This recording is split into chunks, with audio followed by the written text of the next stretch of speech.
She was born when the leg was missing, the right foot. She was missing.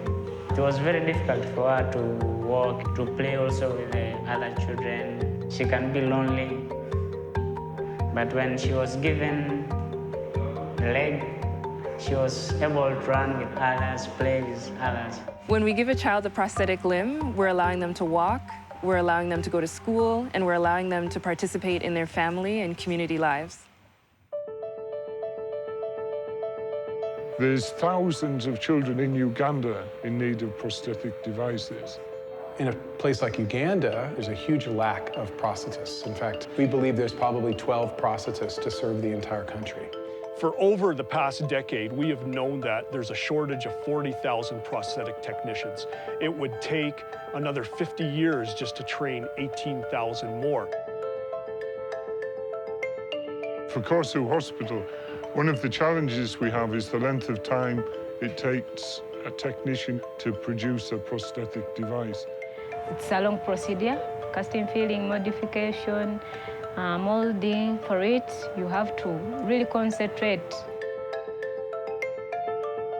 Given the fact that the manual process of creating a prosthetic takes up to a week, that means that each prosthetist is taking 1 week to build a prosthetic. That means there's about 12 prosthetics being made potentially per week in Uganda, in the entire country. And we wanted to see if it was possible to speed that process up using 3D scanning and printing technologies.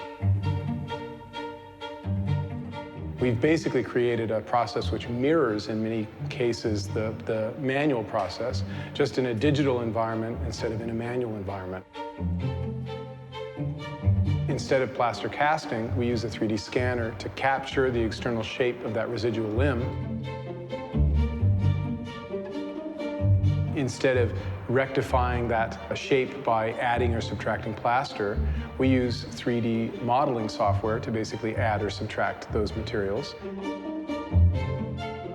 And instead of wrapping it in polypropylene in kind of physical world, we do something very similar in the digital context, wrapping that shape to create a socket model, which we then print on a 3D printer.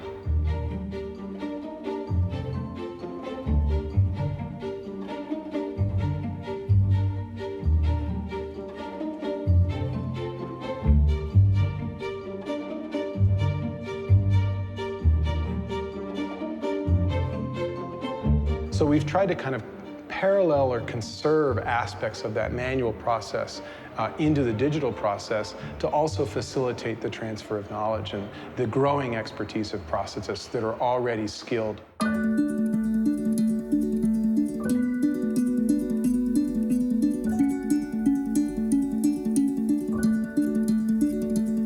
It's a tough learning curve, actually, because you're learning a lot of new skills about how to operate in digital space. They are teaching you to make your work easier.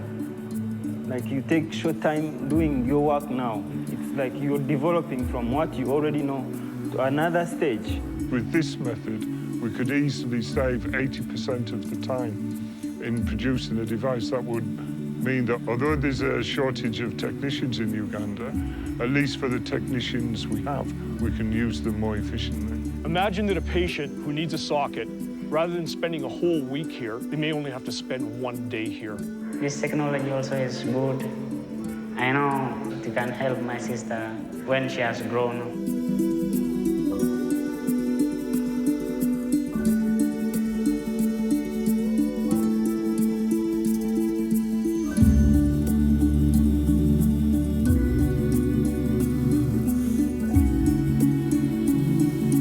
This one is faster and more comfortable and fitting on the body. When you're moving, just move freely. Yeah, without any problem. Kosu Hospital, the University of Toronto, Autodesk Research, and CBM Canada have all brought unique skills and expertise to be able to produce a prosthetic limb for a child.